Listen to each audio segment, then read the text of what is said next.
We here at Bobchat like to think we help shape our nation's youth, but unless you want your children to grow up like us, we suggest only listening with other inebriated adults. This is Bob motherfucking Chat. And we're just sitting here, cranking a few beers, hacking a couple darts, and shooting the shit, you know? Yeah, when I get the green tea in me, I come alive. Is that why? So Carl is so Carl's here, guys. Welcome to another episode of Bob Chat. Longtime friend of Bob Chat and myself, Karl with the K, is in the house. What's happening? I don't know, man. I'm doing a podcast. I thought that was pretty evident. Yeah, we're popping Carl's podcast cherry, and he was talking about drinking green tea. He currently has a mug of green tea going, a Bush Tall Boy open, and he looks like he's lined up a mango White Claw. Yeah, the White Claw's to settle my stomach. Yeah, I usually just drink to clear my head, but hey, to each their own. You gotta switch it up every once in a while, you know? Yeah, no, I'm not mad about it. I'm just impressed by your array of beverages. That's how I keep it going, man. Like, when you burn out on one, you just switch to the other one. You keep it going. Yeah, I had it's like Streamy, and he'll be like, yeah, I had a Red Bull, and then I got a Monster, and then I got another Red Bull. I'm like, that's still not safe. They say no more than 2 a day. They're different drinks. I gotta introduce string bean to green teas because these things are fucking popping. They hit. Like, they do slap, bro. They're different. It's a different high, you know. With the energy drinks, you get anxious, you get a little jittery. With the green tea, it comes in nice and mellow, but you still feel good, you know. Okay, so you heard it here first, guys, on Bob Chat with Karl with a K. If you want that pump up in the morning, fuck coffee. Love that sound.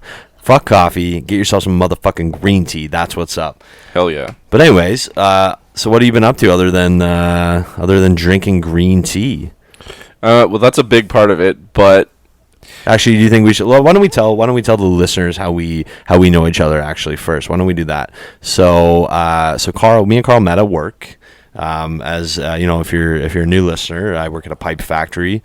If you're an old listener, you know that already. But basically, Karl started working there, and also too, if you're a new listener, I'm part of a trivia league. I've talked about that before. If people have listened, they know. And we used to go to Molly Bloom's every Wednesday night. Right? Was it Wednesday? Yeah. Yeah. Oh my God, it feels like forever ago. It's been a long time. I almost thought, I was like, wait, was it Tuesday?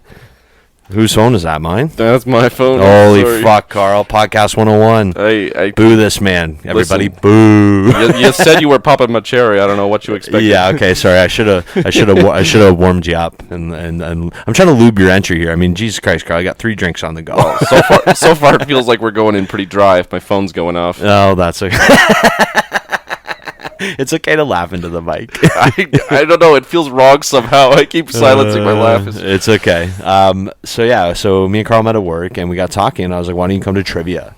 And he ended up coming to trivia, and then he met a bunch of my friends, and then we all started hanging out, and it was awesome. But Karl was like, I don't know any trivia. And the thing about it is like, it's called Pub Stumpers, and it's very, like, not easy trivia. Right, Karl? No, that's one of the, like, I've been to other bar trivias, and that one is significantly harder than other ones. It's tough, dude. It's like you almost need, like, the team that wins, like, they're, like, all 60 plus. Yeah, and there's Rhodes Scholars. Yeah, and they, like, sure, they don't know, like, a couple, like, they don't know the Beyonce song or something, but, like, half the music is, like...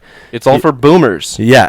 It's all for boomers. We lost our one music guy, because he's a boomer, and now none of us know any of the songs. Yeah, so Joel, tech guy, if you're an old listener, you know who that is. Joel's a boomer. But he would always be like, oh, I love this song. My mom listened to it in the car. But basically, Karl's like, I don't know anything. And, like, it's all, like, there's a music round, there's fill in the blank, there's multiple choice, that kind of thing. But, there was, like, one random question about eyes, and Karl just, like, knew it immediately. Yeah, I've never... Like, there's been, in the entire time I've attended that trivia night, there's been, like, I've counted them. There's been 3 total eye questions. I haven't gotten a single one wrong. I'm 100% on eye questions. Yeah, so why, how do you have such an intimate knowledge of eyes, Karl? My mom's blind in one eye. So when I was a kid, I just would attend her optometrist appointments with her because you're a And kid. just- You got to go everywhere your parents go. So And like, so Carl just had like eye information just like drilled into him at a young age. yeah, all there is to do is look at anatomical models of eyes and read brochures about eyes. Carl's your eye man when it comes to that. And then, then after that, every time we were gonna go to trivia, I'd be like, "Are you gonna come?" He's like, "Oh, I don't know. There might be an eye question. Maybe I'll come." It'd be the only point I'd contribute all night. Like, hey, no, Carl, you've answered some other questions over the years. Well, I but just find usually the ones I do get are the ones that someone else also gets. So whatever, you still got it. yeah, Hey, it's true. As much as like I'm in it to win it when it comes to trivia, like For real, though. like yeah, for real. Like I take trivia very fucking seriously, guys. As much as though I'm in it to win it, and you know why though, Carl? Because like there's very few things in life that bring me as much joy as answering a trivial question correctly. It feels good. Not gonna, Right? even as rarely as I get points, when I do get points, Yeah. I remember it. It's like a high. Yeah. Forget the green tea, bro. All you need to do is play some trivia, dog. Or do both. Whoa! Yeah, we're at trivia at the bar. Carl's just slamming green. Yeah, let me get another green tea. They like slide it down the bar to Adam. Oh my god, amazing. But yeah, so I don't know. I love trivia, and we're our team is called. And if you're wondering, our team is called the Werewolves of London. So there's a midway point through the trivia, and we tally the scores, and they see how everyone's doing through the first half, and then the host will go around and collect those scores, and he goes up to the mic and he gives you the standings, right? So whenever he calls our team, he goes, in 7th place with 49 points, the Werewolves of London. Where I was like, oh! And we've been doing a wooing so much that other teams in the bar will do it as well. Didn't you pick the name because everybody had like beards? Maybe honestly, Carl, that my mid-20s when I was like at the bar during the week drinking, it's a little foggy. I don't really remember. That's fair. But It just always struck me as odd that I was on a team of bearded guys called Werewolves of London. I cannot for the life of me grow a beard. Oh, it's okay. Well, you're way taller than I am, so you got that going for you. True. Yeah. Even though half, you know what I mean? Half the time, and you don't realize as a tall person or as a short person, you don't realize when it's a small man's world or it's a tall man's world. You only realize when it's the opposite of what you are. Yeah. You'll be going to do something and I can't reach. I'm like, damn it, it's a tall man's world. Yeah, or I'm like, every time I walk into a basement, I start getting nervous about whacking my head off of things. Yeah, see? So I have bad posture just by default because I'm scared I'm gonna bump into stuff. See, dude, I never worry about it. When I'm in the basement, I'm like, this is the safest place in the house. Tornado, boom, safe. Nuclear bomb. Still feel safer, but not safe. I'm like, the ceiling is significantly lower than before, and I can feel it intuitively. Yeah, it's like you can just sense the ceiling, and it's like, Carl, slow. I'm gonna get lower, slowly getting lower. What? I'm coming for your phone, boy. Amazing. Well, and it's and a lot of especially older houses and farmhouses specifically have the really narrow staircases and it's they're almost built on a slope. But It's also really bad in student neighborhoods, I find. Especially, it got really bad when I went to McMaster, and all those houses there are really old. Where did you go? McMaster University, yeah. Shit, we gotta. Carl, you might be. Well, no, that's not true. You're probably the 3rd or 4th person on Bobchat that's been to university. How do you feel? How do I feel? I feel like the basements don't have enough headroom. All right, that's what I'm getting into. I'm all jacked up on fucking green tea, and you're asking me dumb questions, Bob. Well, just all the houses, they're really old. The basement. Yes, the older houses. They are the try worst. to make them finished to sell them super cheap to students, and then they start throwing parties. But the ceiling is Yes, I the know. ceiling's at 6 feet. I know exactly what you're talking about. And now, where is McMaster? It's in Hamilton, Hamilton, like okay. West End Hamilton. I had buddies that went to Waterloo University. So for the people that don't know listening, these are just other cities in Ontario, close to where we live. Hamilton's about an hour, Waterloo, same deal, about an hour, a different way. But yeah, so I remember going there, and same thing, dude. Like they go down to the basement because it was like unfinished, but they'd like they'd have like the lights going and like the rave music, and there's a guy DJing, and there'd be like this basement rave, and it's like, oh yeah, I've seen people smoke their heads on the fucking ceiling, and big time. They're tiny. You know, I'm sorry. Were people shorter back then? Actually, yes. I mean, statistically, yes. Also, they weren't meant to be lived in. Yeah, basements. Yeah. Like, what happened to us as a society? So now that people know how we know each other, and we kind of dance around trivia, we maybe get back to that later. What have you been up to? Been taking the summer off, making trips to wherever I can go. But where have you been lately? I went to Algonquin Park. What? Sick. Like a week ago. Family's got a couple cabins up sort of on one of the more northern lakes. They've been in the family for like 90 years or something like that, because you get a century-long lease and it just... What? Yeah, you hand it down the generations. You get a 100-year lease. A 100-year lease, yeah. And now, okay, so now run us through... Okay, so actually, let's first tell people what Algonquin Park is, just in case they don't know. It's a provincial park, so basically, for American listeners, it'd be like a state park. Provinces are our equivalent of your states. It's located between Georgian Bay and the Ottawa River in Ontario. Beautiful. Mostly within the unorganized south part of Nipissing District. So it was established in 1893. It is the oldest provincial park in Canada. Yep. That's amazing. Additions since its creation have increased the park to its current size of about 7,653 kilometers, which is approximately 2,955 square miles. I don't know how it ranks on like a ranking of size, but it's the biggest park I've ever been to. Oh, it's huge. It's monstrous. It's huge. You could go to one part of an Algonquin Park and see something you never ever see the rest of the park. Like, oh, it's amazing, man. And it's so it has over 2,400 lakes and 1,200 kilometers of streams and rivers just in the park alone. So it's pretty crazy, man. So it was named a National Historic Site of Canada in 1992. Wow. The more you know. That recently, eh? History is power. Knowledge. Okay, so basically, run us through this whole century-long lease. Like, so what is the history of this cottage with your family? So, my aunt's Native American. Okay.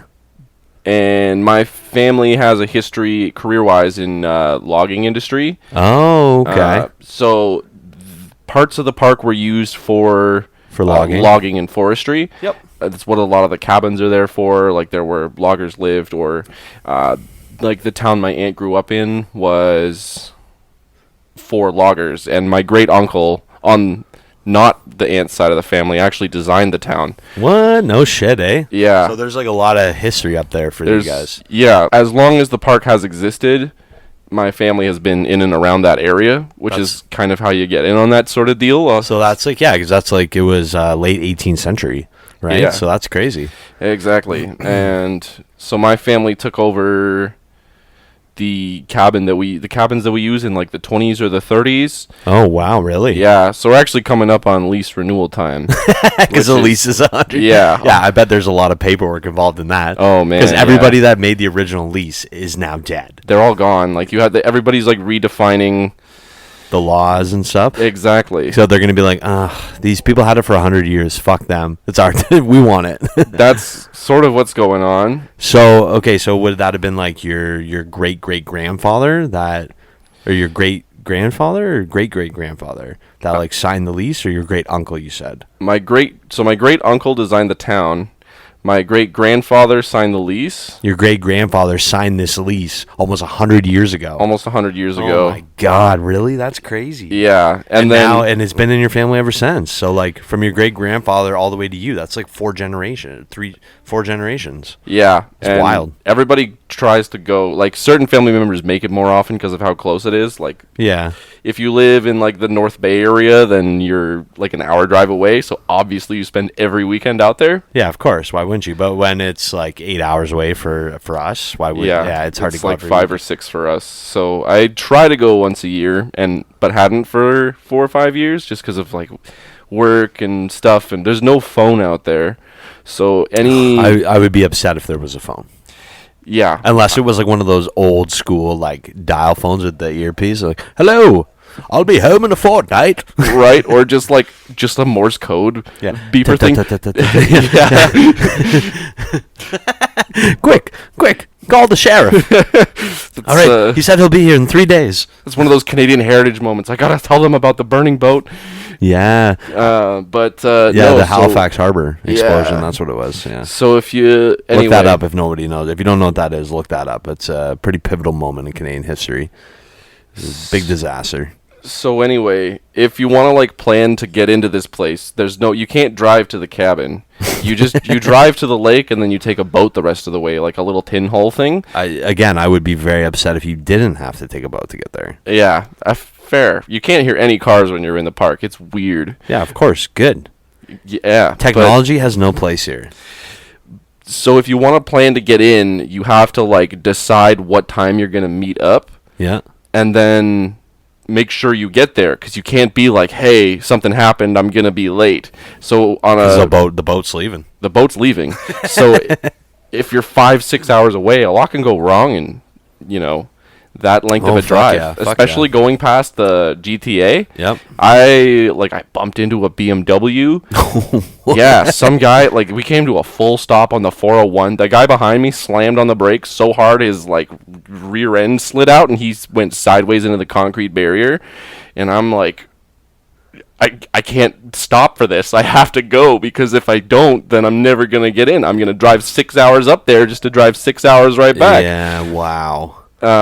So you know what? I don't care about the car accident. You kept going. You made it. Yeah. It wasn't your fault. Fuck that guy. It's true, but it's just, it's like, that's the mindset you have to have. Like, you can't, things can go wrong. You got to get there. But you got to get there. Like, you can't let those things get in your way. So you either leave so early in advance. Yep.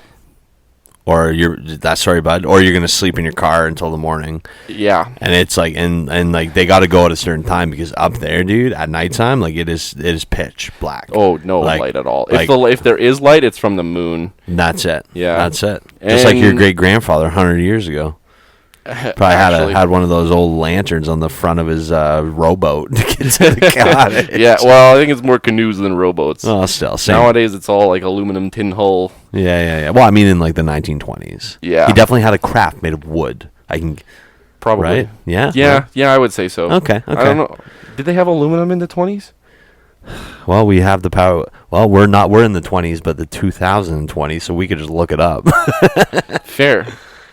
I would assume they made boats of tin. They obviously had they obviously had tin boats. Okay. And they wouldn't have had internal combustion engines though. No. This is definitely a tangent. Yeah, this is like a prop boat. It would have a motor. Yeah, they definitely had styles of boats. I'm sure that they would have little ones, but just with an outboard motor, right? Yeah. But chances are that Carl's great grandfather had a wood craft to get to the cottage in the 1920s. Anyways. You should edit that whole tangent out. I will. Of course I will. Okay, and we're back. Yeah, so he definitely had a wood boat for sure. But anyways, so now who's this person that's transporting you? Is it someone that you know, or is it someone that you're staying with? It's my uncle. Oh, okay, but your uncle's like, fuck Carl, he ain't here. Well, so you got to get there. Right? How long does he wait, There's no way to get in touch with him because there's no phone. There's no service, yeah. If he is going to get service, he has to drive an hour up the road. Yeah, terrible. And then at that point, you've been waiting for so long, you drive that way out. You're really cutting into his beer drinking time, dude. Actually, though, and also I think there's a rule about how late you can be out on the water. And that's the thing, because it's not like it's a straight shot across the lake. You really have to traverse, right? There's islands all over the place. There's other cabins around, so there's noise rules, because when there's one boat out on the water in the middle of the night, everybody hears it. Oh fuck yeah, dude! And see that it has its advantages and disadvantages, because you can hear people at nighttime and during the day and stuff. But the best part of being up in that kind of country is waking up in the morning and then you hear the loon on the lake. Yeah, it's just so loud and crisp. You're like, oh my god! And that's the only thing you hear. Yeah, exactly. Exactly. What weirded me out about it most was honestly the things that I didn't hear. My family who's there all the time, they're more in tune with like the sounds they hear, but me as a city guy, I live in downtown London. There's a baseline level of volume that I just tune out. Yeah. Like I don't acknowledge the traffic that I can hear constantly. I don't acknowledge the crackhead screaming in the middle of the night. Exactly. I don't acknowledge the sound of my car window being smashed on a weekly basis. How many times has your car been broken into? At living downtown? at this point, we're up to 3 times. Oh, Carl. In like a year. You got to move. I have moved so many times. Or you got to put like a note on your car that just says, "Listen, there's literally nothing in here. Please do not break into this car." It's been scoured so many times. Yeah, my poor car. They just use it like a piece of meat. they just have their way with her and leave her there with the windows smashed and the doors open. For real, if there was change, the last guy stole it. I'm sorry. Yeah. Oh my God. But in Algonquin Park, like my family who's there all the time, they'll hear like a one bird, and they'll like tune in and think that's interesting, or they'll hear like one boat engine and be like, I wonder who that is, and meanwhile they'll just like say this out of the blue, and I'm like, what are you even talking about? Because I tune out that level of volume. Are you guys on green tea? Because you're acting fucked right Yeah, no, see, and that's crazy. Like, it's just like a totally different environment, man. And like, honestly though, it's and I'm kind of the same way, but like I'm a little bit more in tune with the sounds of nature, like because I go hunting and stuff. But I get what you mean, how like you just kind of like at work, for instance, like it's loud, like, and I wear earplugs and stuff, but still, like when I'm in my office, you can still hear the machines running, right? But I've just like tuned it out because it's like, okay, you just get used to it. Yeah. So when you go up there, you get focused on listening to the birds and hear the a bunch surroundings. of shit. Yeah, like you become just naturally more in tune with your surroundings. I can hear my lower intestine making shit. Jeez. Sorry. No, I never told you it's rated R. For real talk. So I can start swearing. And a couple of fucks, yeah. Fuck yeah. Fuck yeah. So yeah, that's cool though. So yeah, you were up there for a week. So what'd you do? Just kind of hang out? Mostly just hanging out. A little bit of fishing. Yeah, good. I'm glad you said that. I'd be disappointed in you if you didn't. Yeah. I always try to go fishing when I'm there. Good man, Carl. It was my dad's birthday recently, so I got him some new lures. Hey. Happy birthday to Carl's dad. Cheers. Cheers. We love that sound of Bobchat. So yeah, that's cool. Good, man. Just connecting with the family. Like I said, I hadn't been there for 4 or 5 years, so good. There's a lot of people I hadn't seen in a while. Did you make sure to put sunscreen on? You know you burn easy, Carl. I do burn easy. I put sunscreen on everywhere but my feet. Oh, no. Because I put the sunscreen on when I was wearing shoes. Oh, Carl, that's a rookie mistake. Come on, my feet are so burnt. Like I'm in a lot of pain right now. Is that what? Yeah. Yeah. Well, I'm wearing socks. Like this is too much. I was gonna say. I was like, oh, I'm not wearing socks because I'm at home. All right. I was trying to be courteous. I don't No, know. I mean, if you really want to take your socks off, I don't care to see this is happening. Your grossly sunburnt feet. Are you actually taking your socks off? I'm actually taking my socks off. Yeah, do it. Just go ahead. No problem. Do do do do do do do do do do do do do. So Carl's taking his socks off currently. Oh yeah, your feet are super sunburned. It's okay, I don't care. It's not too bad anymore, but my wife is very pale too. Trust me, I've seen a lot of sunburns go through this house. Me, I tan great. I love it. Yeah, man, it's bad. You're just more German than me. Yeah, Carl with a K. So yeah, what's actually. Another thing that I wanted to talk about, Carl, because something that really brought us close together as friends is our shared love of mustards. Is that really what brought us together? No, I'm saying it's part of it. All right, fair. That is part of it. Yeah, we made jerky with my mustard. Yeah, we did. Now, Carl is a connoisseur of fine mustards. Connoisseur is a bit of a stretch, but I put a good couple months into figuring it out, into trying out as many varieties as I could. He's being modest. So I said to Carl, I was like, all right, Carl, I'm making beef jerky. I want to do mustard, okay? So Carl's like, oh, I got a mustard collection. So he comes over to my house, and I swear to God, you guys, like he brings over like literally a milk crate full of mustards. And I'm like, Carl, that is a lot of mustard. I called the right guy when I wanted mustard, dude. Man, I didn't even know what have to do with half of them. Some of them are European. They're coming in like toothpaste tubes. Like there's so many different varieties, and like not even just in how they're flavored, but also in how the seed is delivered. Oh my God. Jesus, Carl. See, you do know a lot. Why don't we talk a bit about mustard? I fucking love mustard. I don't care. If you don't like mustard, then don't listen. That's fine. If you don't want to hear about, you don't want to learn about cool mustards and shit, whatever. I don't care. Then you're not my kind of people. Yeah, well, that's not true. Here at Bobchat, we're open to all kinds of people. I'm just being. If you're just tuning in, we're talking about mustard. Carl just spilled his beer. Jesus, Carl, if you're going to waste a drink, at least waste the green tea, not the beer. Whoa. You You don't talk about my GT like that, bro. Yeah. Watch it, buddy. Yeah, you better chill, dog. So basically, Carl, why don't you tell us how you came about owning such a impressive collection of mustards? Because you have a lot of mustard, man. Honestly, when you said you had some and you were going to bring over some for us to make jerky, I did not expect you to show up with a milk crate full of mustard. I mean, how did this start? You just kind of... It all started when I tried something other than like the standard yellow mustard pasty stuff. I don't even really like standard yellow mustard, as like only in specific situations, like a hot dog or like maybe on ham if nothing else is available. Yeah, like it's not good. I didn't like it when I was a kid. It's not good. It's not good. And then I tried some like real stuff. Like my family's very German, so we always had pretty good mustard in the fridge. Fuck yeah. But then I tried something. It's à l'ancienne mustard. It's the ancient way. What? Yeah, you get the coarse grain, sort of, I guess is the... Is this like, are we talking like Grey Poupon level? Like... No, okay, first of all, Grey Poupon, mad overrated.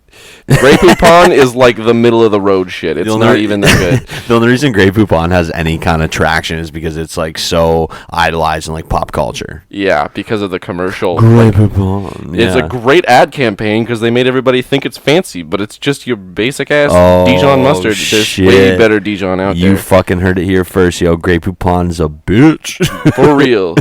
À l'ancienne, though, you get basically like the coarse, like the not ground up mustard seeds in a vinegar. Like it tastes completely different, and that was what opened me up to like how many varieties there could be. The world full, like, of mustard. The full range of the mustard experience, you know? I fucking love you, Carl. I'm so excited. I love mustard. People that know me know that I love mustard, and I'm so happy that we could talk about it. There's enough of a range that you could put two different kinds of mustard in the same dish and experience them both separately. Like we made an egg salad the other day, and I used some of the à l'ancienne stuff instead of pickles because they got the same acidic kind of tanginess, vinegar tang. Yeah. But then you also can put in like a sharper one with a little bit of horseradish in it. Give you that little bit of a little bit sting. Yeah, you clear your nostrils a little bit. Yeah. Start sweating. You're like, oh, I feel it behind my eyes. For real. Did I take drugs? Dude. So just a quick interjection. At my Mason Lodge, it's a dinner lodge. So like they order dinner after your meeting, and they get this like Portuguese caterers to cater it. And these Portuguese people, man, this lady, like she makes like it's so good, but holy fuck is it fucking crazy. The craziest horseradish I've ever had in my life. Wow. Like I normally when I get horseradish, I'm like, big spoonful smeared all over my roast beef, right? Yeah. You know what I mean? Just cover that motherfucker. But I go up and she's like, don't take that much. I'm like, oh, okay, I know what I'm doing. Okay. I've had hot mustards. I've had a lot of horseradish in my life. I know what I'm doing. Dude, I literally took like half a spoonful, and like even before I was able to get it within like a foot of my face, I was like, whoa. Oh, dude.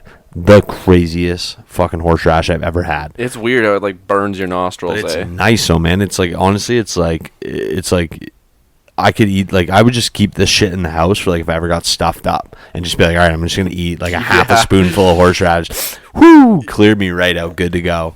So sorry, what is the name of that mustard again?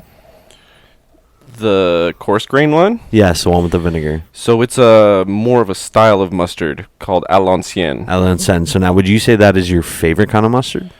Man, how do you pick your favorite child? You know, like it's got its. Trust me, Carl. I have twins. I know it's tough, but I'm not gonna pick. Yeah, like it's a totally different experience. You can't even compare the two. Really? They're basically different condiments made of the same ingredient. Okay, so that's okay. Now, then let me ask you this question: would you say that's your favorite condiment then? Yes, absolutely. You don't get this kind of variety with ketchup. So now where does this Alan say come from? It, like I said, it's a style. Okay. So, I mean, Where's this specific brand that you enjoy come from? there's a common one with a black label that I can't remember the name off the top of my head. Now, doesn't a lot of I know Dijon comes from like France, right? Yeah. Now, does all Dijon mustard come from France? Yeah, so it's only Dijon mustard if it comes from France. Weren't you saying something off the show earlier about how about Dijon mustard in Canada and France or something? Yeah, so Canada's simultaneously on the list of French imports and exports for mustard. Yeah. Canada is one of the top countries on that list. So what does that mean? That means that we ship our mustard seeds to France to have it made into Dijon mustard because, it's only Dijon if it's from the Dijon region of France, and then they ship it back to us to charge a premium. What is with France and having things like specific to regions in France? Like, it's only champagne if it's from the Champagne region. If not, it's just sparkling wine. I don't know, man. Rich Europeans, they got something going on there. I guess. I don't think I've ever had real champagne. To be honest, I feel like if you put them side by side, it'd be tougher to tell apart than Coke and Pepsi. I'll take the Pepsi challenge any day. Like, I don't know why we can't make our own Dijon mustard. I don't know why we can't just drink sparkling wine. I don't get it. Stop judging us, everyone. Shout out to Jay Fenning, host of the Hard Parking Podcast, because he drops the He's like, he always says, I'll take the Pepsi challenge on that. And I had him on a previous episode when we were talking about it. He's like, people always look at me like, what the fuck are you talking about? I'm like, if you don't remember the Pepsi challenge, then you clearly weren't alive in the 90s. Like, I'm sorry. I was a kid and I remember the Pepsi challenge. Pepsi challenge, but Dijon mustard? Oh shit! You know what I'm thinking, Carl? What I'm thinking is that we should do a Bobchat video episode where we prepare a bunch of shit with like all these exotic fancy mustards, and we put Grey Poupon in its place. Middle of the road. Not even that good. Not even that good. It's like your average Dijon mustard. It's like, it's reasonable as one that you would compare other Dijon mustards to, but you're just comparing it to the nicer ones to say the nicer one's nicer, you know? Yeah, that's stupid. I've never even seen it in the store. I have a jar. It's, like I said, it's very average. So now where do you now you get a lot of like you have a lot of like German ones and like European mustards and like of different countries, and now do you source those at like just like a European food market, or like where are you getting all these like crazy, like when you came over I was like, we got French mustard, we got like I think there was like some Italian there was a whole bunch of shit. Yeah, like a whole bunch of countries. German's my favorite mustard because I'm from a German family, so that's what we always had. So you grew up eating it, yeah? Yeah. You can obviously get a lot of stuff at an international market. A European international market, the Asian ones usually they'll only have like the bottle of your regular French's yellow mustard. Yeah. So you got to go to like a Denninger's in Hamilton. Yes, if you go to and there's all like there's actually a really good place that my dad takes us, and it's like a Polish market. Yeah. Oh, yeah, the Polish know their mustard. Yeah, and they've got like this. It's like a sausage market. So you walk in, they have the deli, and they have like all these kinds of meats and everything, and they've got all the import, like, you know, stuff like that. So, but also my Opa, chips, whatever. My Opa lives in Germany too. Sometimes he sends stuff over. Oh, amazing. So sometimes I get stuff that we can't get here. Actually, 3% of our listening audience is in Germany. Oh, well. So shout out to the Germans. What up? Guten Tag. Guten Tag. Yeah, thank you for listening to Bobchat. So that's cool. I didn't know that he lived over there. That's awesome. Yeah, moved back there recently. So what I'm thinking, maybe we'll maybe for the people still listening, even though we're talking about mustard, we'll get Carl to well, I'm going to get Carl anyways to make me a list of mustards that I need to own. We'll do hot ones, but with mustard. Oh, we'll get progressively hotter with the horseradish. Oh, really? Could we do that? We could do that. Because I love honey mustard chicken wings. So, like, I mean, I'm down to eating any kind of mustard on a chicken wing. If you want to do that, I want to do a video, Bobchat. It's going to be a hot one, part 2. We might want to do something other than chicken wings, just so that it applies to a wider range of mustards. Oh, okay. So what are we talking? Like, I would like it to be the same item, or we could just do different dishes. Cuts of sausage, maybe. Oh, now we're talking. Yeah. We'll go down to the Polish meat market, get a big old fucking slab of sausage, and All right, listen, you heard it here first. Actually, I'm seriously super down to do that in the future. Hell yeah. You want to do that? I do want to do that. Because me and Cam, if you guys haven't seen yet, episode 41, Bob Chat, episode 41, it's going to be a hot one. First ever video Bob Chat. We basically did that. We ran through a slew of hot sauces, including some from the show Hot Ones. So let's mix it up. Let's do, it's going to be a hot one part 2, but now mustard. Yeah. Some mustards you can get, they're like more horseradish than mustard even. But dude, you got to realize though that like a hot sauce is more of just like a burning fire sensation in your mouth. Like those mustards that get like that, like that's like we're talking like all up in your nose, all up in your eyes. It's a sting. It's a sting. It's more of a sting than a burn. Yeah. It almost scares me more than doing the hot sauces. Like, dude, we did the hot sauces, and after that last one, man, 10 minutes later, it was fine. Like, but it was like that night, man. Like my stomach was upset. Yeah. Like I had like I was like getting like stomach pains. I was like, holy fuck. I had like a bite of it. Yeah. I was like, I don't think you get that with horseradish, thankfully. No, I don't think it gets quite as intense. But like, I can tell you right now, it's gonna be runny noses, sweaty. Oh yeah. Don't touch your eyes, even though it's mustard. But yeah, seriously, let's do that. Let's do. It's gonna be a hot one part 2. So I'm glad that we had this Bob Chat, and we're gonna lock that idea in. So yeah. me and Carl will also vlog our journey of acquiring and procuring all these mustards for the challenge. I might have to send my Opa a letter. Yeah, that would be a fun day though, eh? Going around, we can go to a bunch of international markets. We can track some samples down for the video. That'd be sick. Let's do that, man. Are we doing this? Yeah, I want to do this. Fucking mustard, baby. That's all I want from life. Is the name of a lot of mustard. The name of this episode is definitely going to have something about mustard, and I just got to think about what it's going to be. I don't know yet.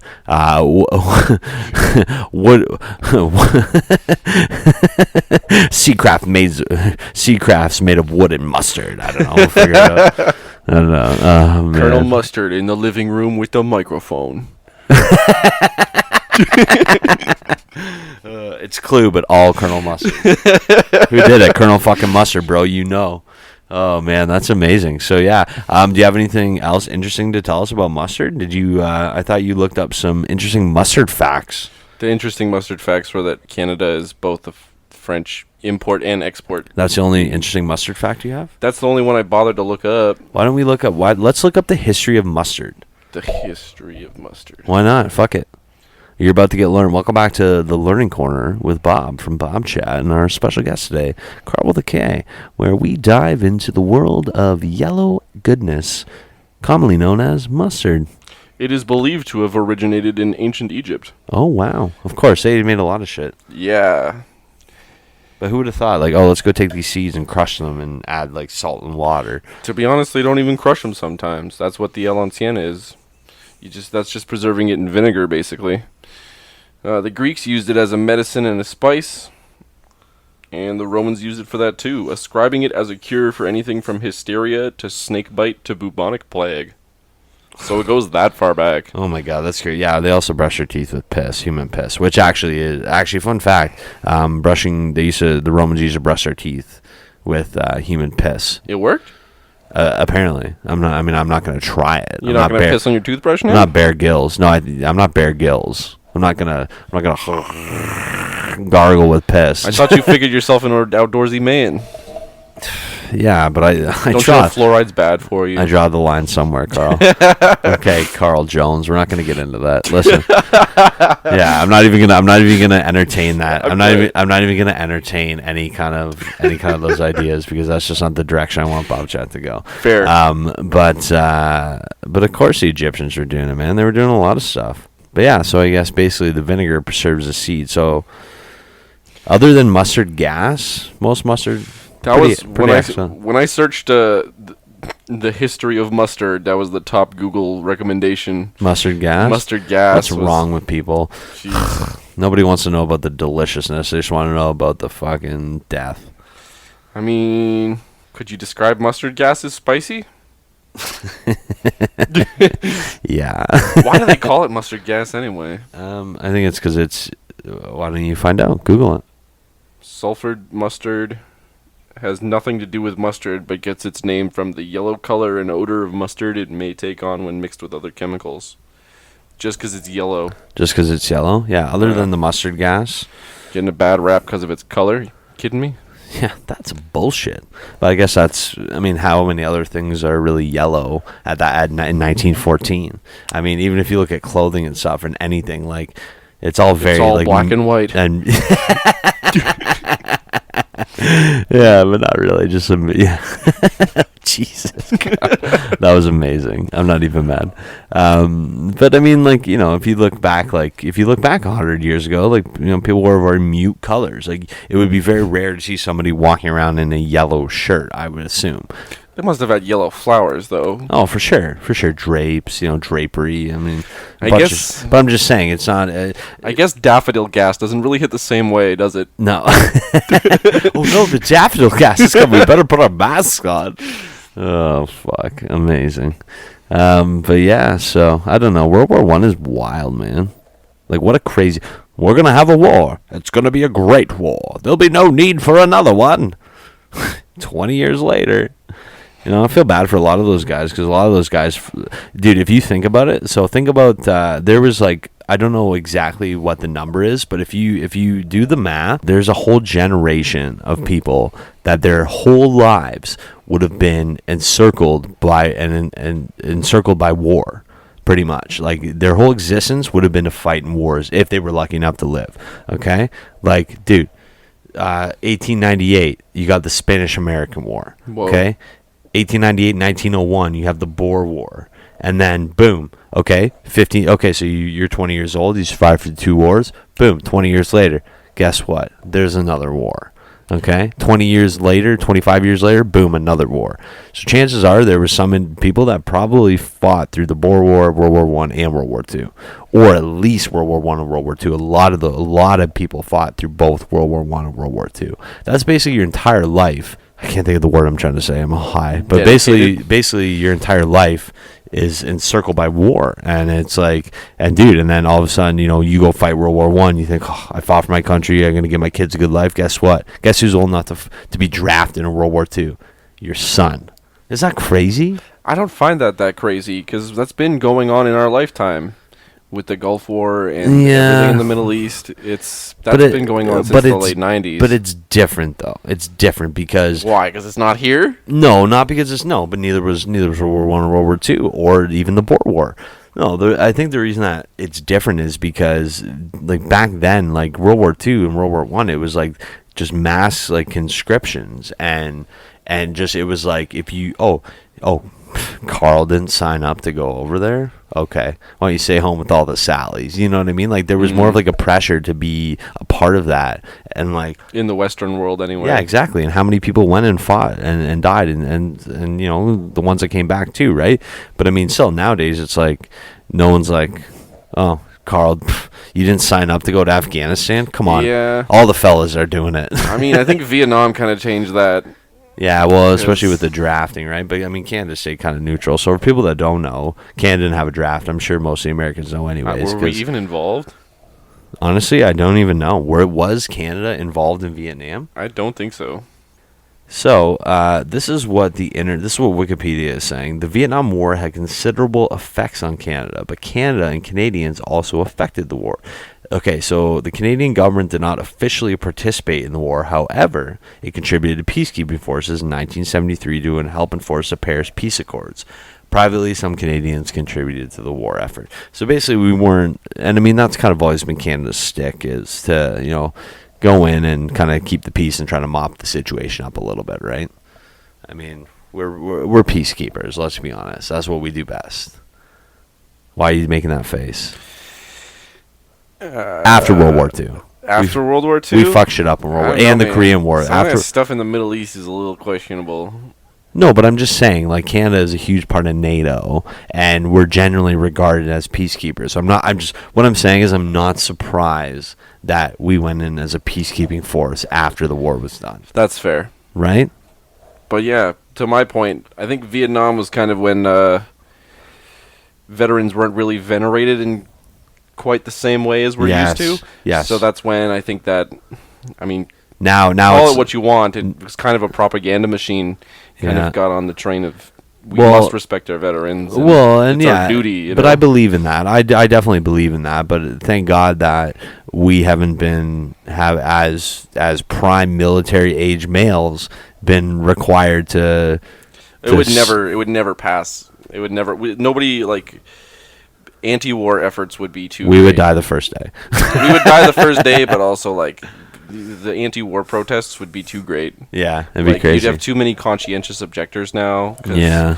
I don't think you really. I never really heard about a lot of conscientious objectors during the World Wars. Well, except the guy that made Hacksaw Ridge about. He never fired a gun. Yeah. You ever seen that movie? Well, but he went though, didn't he? He went. He was in Iwo Jima, and but he saved like a bunch of people. Like he was literally just running into battle. He got the Medal of Honor. His name was Desmond Haas, I believe. Yeah. So that's a little bit different than like Muhammad Ali saying he didn't believe in the war and going to jail for it. Yeah, but I mean that's also like a whole other set of issues, right? That wasn't necessarily just about the war. That was also about like civil rights as well too. I mean, how do you have one without the other? Exactly. And then Elvis went. I don't know. Did he actually go, or was he just a performer? No, he went. Elvis went. But I mean, I doubt his capacity was like. Did he go? Here, Elvis, as you're part like of the charge. No, he was actually in the war. Oh wow. Yeah, So he entered the United States Army at Memphis, Tennessee on March 24th, 1958, and then spent 3 days at Fort Chaffee, Arkansas reception station. He left active duty at Fort Dix, New Jersey on March 5th, 1960. He received his discharge from the Army Reserve on March 23rd, 1964. So I'm wondering what he did. While he was in the military. Oh, apparently he got the rank of sergeant by the end of it. So I think he was basically just like over in Germany. I don't know what he was doing, but either way, yeah, he went. So another cool thing about Karl is that he also is heavily involved in race cars, right? Hell yeah. Yeah, you fucking love race cars or what? Fucking love race cars. So what kind of capacity are you involved with in race cars?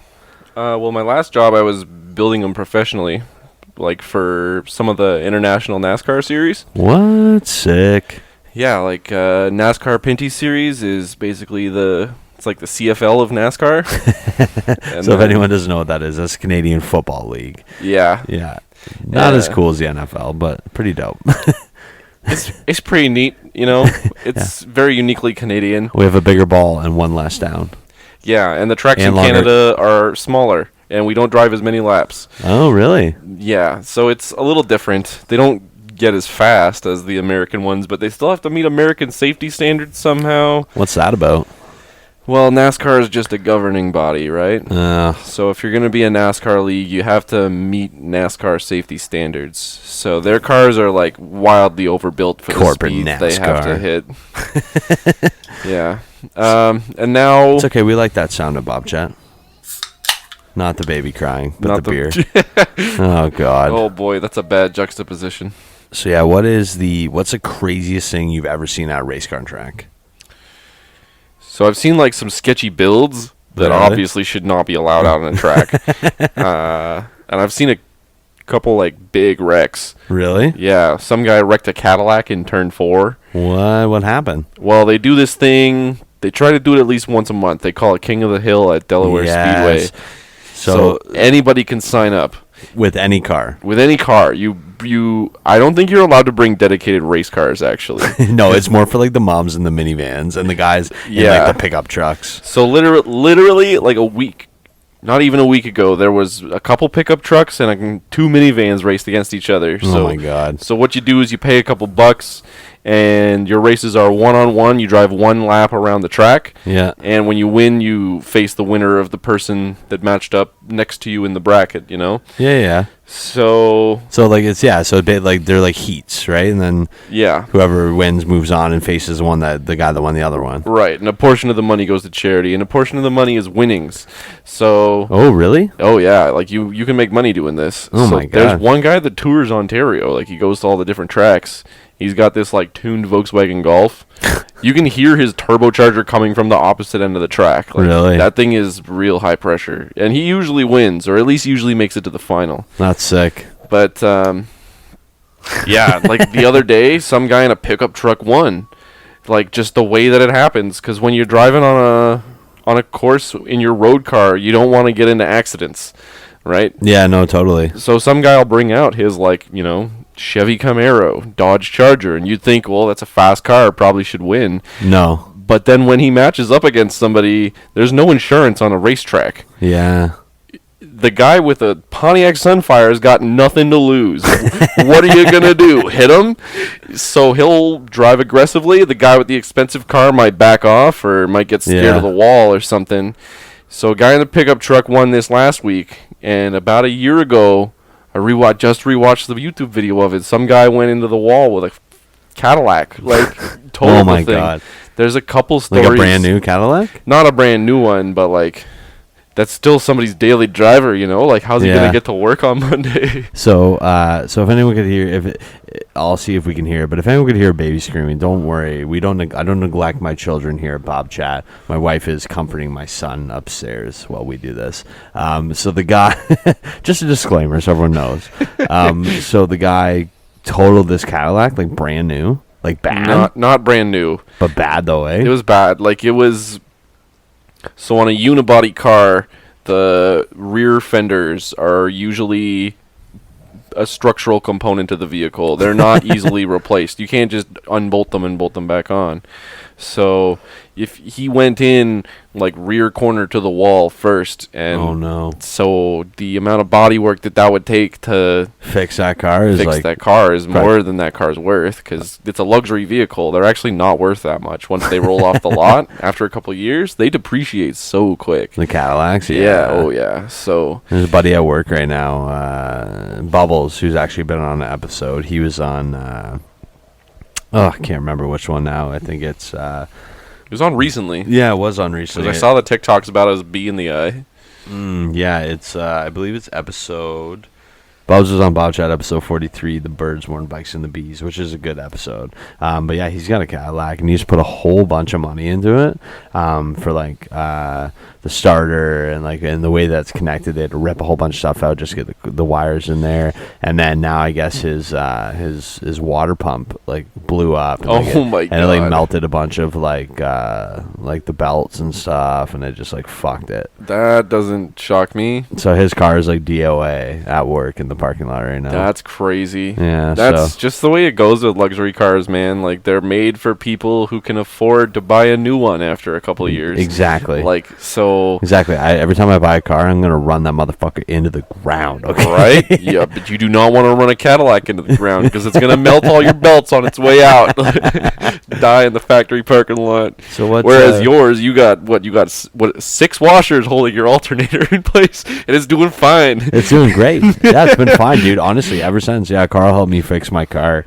my alternator went. So we helped me do that. We did some brakes. I just got new tires on. So yeah, my car's like the nicest it's probably ever been since it was made. So it's going great. So what's it like to work on race cars and stuff? It's very different to what I'm used to. So, because you're like a diesel mechanic by trade, right? Automotive mechanic. Okay. I switched fields. There's different classes of car, obviously. The NASCAR stuff I work on is not going to be as precise as the lower level classes I work on. Okay. So you have to kind of know your audience. The rich guys...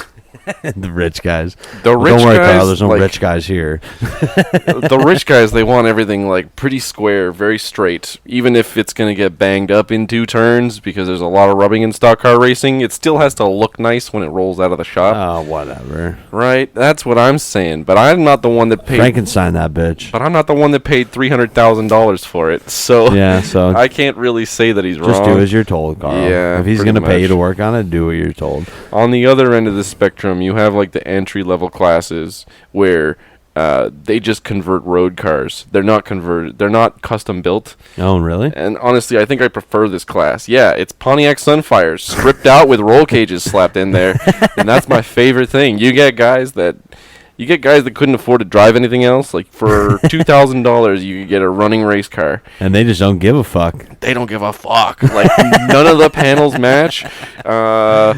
I'll crash this motherfucker. I got nothing to lose. Yeah, my engine's gonna die. Fuck it. If it still rolls, it's rolling. It's rolling, baby. Hell yeah. Hell yeah. But NASCAR. Woo. You think you can turn left better than me?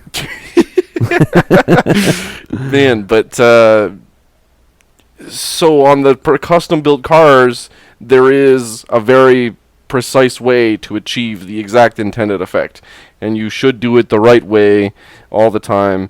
But then if you look at like how you tune a road car, right, there's no natural way to tune it. No natural way to like change the wheel alignment, really, because but with a race car you can, right? With a race car you can. Yeah. So that means it's like a ton of effort to get the race car quite right, but then as soon as like I looked at how they tune the suspension on a road car, and it's like they take a washer with a smaller hole and they weld it over the hole the bolt would go through, but off center, and then put a smaller bolt through. It's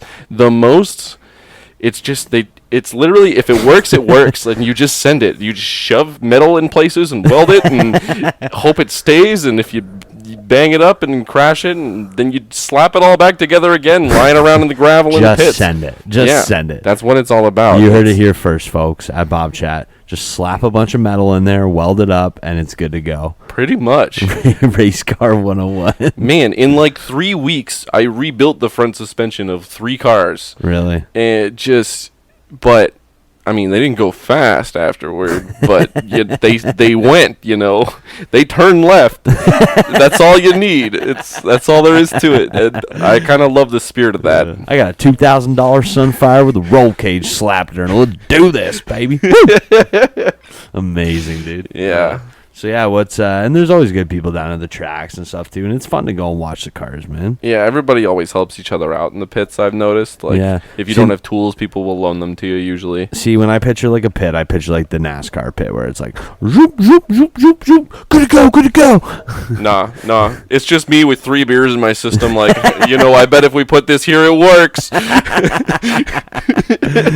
my god, that's fucking awesome. Yeah, so are you, well, maybe if you weren't drunk, you could work on the fix the cars better, Carl. I told you they turn left just fine. What more do you want from me? Yeah, listen, if I don't drink, that's when we have problems. NASCAR, baby. Woo! Woo! Oh, man. Well, that's awesome. Yeah, I think it'd be cool to like experience that and like know what you're doing and like just be down there in the pit and like with the excitement. And so you're gonna run King of the Hill next month? Fuck no. You kidding me? Come on. If I wreck my car, I'm fucked. Don't wreck it then. Carl, I'm already paying for a minivan. I can't afford to pay for a car. Just don't turn right, idiot. Is that the science? How do you become a good race car driver? Just don't turn right. Everybody knows that. Yeah, that's all there is to it. It's not rocket science. I'll fix it when you break it. Yeah, that's true. I don't want to have to call you to fix my car again, Carl. Fair. I will if I need to. My buddy's driving in it with his truck, his like daily driver truck. Yeah. In like a couple weeks. Oh, really? Yeah. What kind of truck does he have? It's just a Dodge Dakota. The transmission's going, but if it's going to die, I might as well die on the track. And so you get guys like that. You get guys with nothing to lose, because if it blows up, it blows up. You get guys with their daily drivers, like their minivans and their... there's a guy with a Nissan Sentra. You get a guy, like there was a rich guy with an Audi who thought, well, I spent a lot of money on my car. Oh, my God. And then he spins out turn 2 and doesn't know what to do about it. Really? Yeah, literally last week, some guy with a real expensive Audi was having an easy go of things, and then he ran into a pickup truck, spun out in turn 2 and couldn't catch him again. So, oh, no. Because he didn't know what he was doing. And there's been like a couple... really spectacular events. Like some guy wrecked a Dodge Viper one week. Oh, no. That was like years ago though. I think that was like 10 years ago.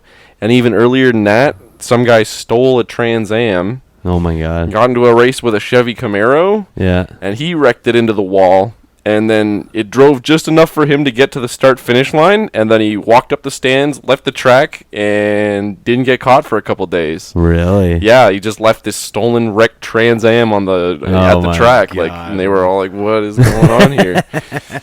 Amazing. Well, listen, man, I appreciate you coming over, Carl. I appreciate you being on Bobchat. I definitely want to have you back on Bobchat. Hell yeah. Hell yeah, we got lots more to talk about. we're gonna definitely do our mustard tasting kind of hot ones challenge mustard video. I'm really excited about that. Look for that, guys. Might be a little bit until we get around to doing that, but I think we're definitely gonna make that happen. So I'm really excited. Takes a little while to ship mustard from Germany, you know. Yeah, that's how you know it's gonna be legit, guys. We are literally gonna get Carl's Opa to ship us some hot ass motherfucking mustard all the way from fucking Germany. Hell all the yeah. way from Deutschland, guys. Hell yeah. So I usually like to end the show with a tidbit of knowledge or a saying or some facts or something. So this is what I have for you today, Carl. But let me ask you, what does millennial culture mean to you? We're the harbingers of the mistakes of our predecessors. Oh, And fuck, they're going it's to fix it for the generation after us, I but really we just have to live with this. I really hope that we do fix it for my son's sake. Wow, it got really dark really quick. But you're right, though. You're right. You're not wrong. So I saw this the other day. Millennial culture is spending what little money you have on nerd shit that makes you happy as the world falls apart around you. Yeah, I think we're on the same page. Well, listen, Carl. I appreciate you coming over. Love you to death. Thanks for coming on Bob Chat. You're coming back. We're doing the mustard video. It was good to see you. I'm glad you're doing good. And yeah, thanks for coming on. Man, thanks for having me. Love you too, buddy. Yeah, fuck yeah. Anything for you. Oh, that's nice. Look at this guy, eh? Fucking gem over here, buds. Can't wait to show off my mustards. Awesome. Me too. Well, listen, can I get it's Bob this is Bob motherfucking Chat from you? This is Bob motherfucking Chat, baby. Yeah, yes, Bob Chat, bye-bye. All right, see you guys. Bye. You can say bye. Okay, bye. I want my pockets and my lady, simple life but not too crazy. I'm slim but I ain't shady, fuck you if you hate me. I'm rocking the mic cause it's Bob Chat, baby.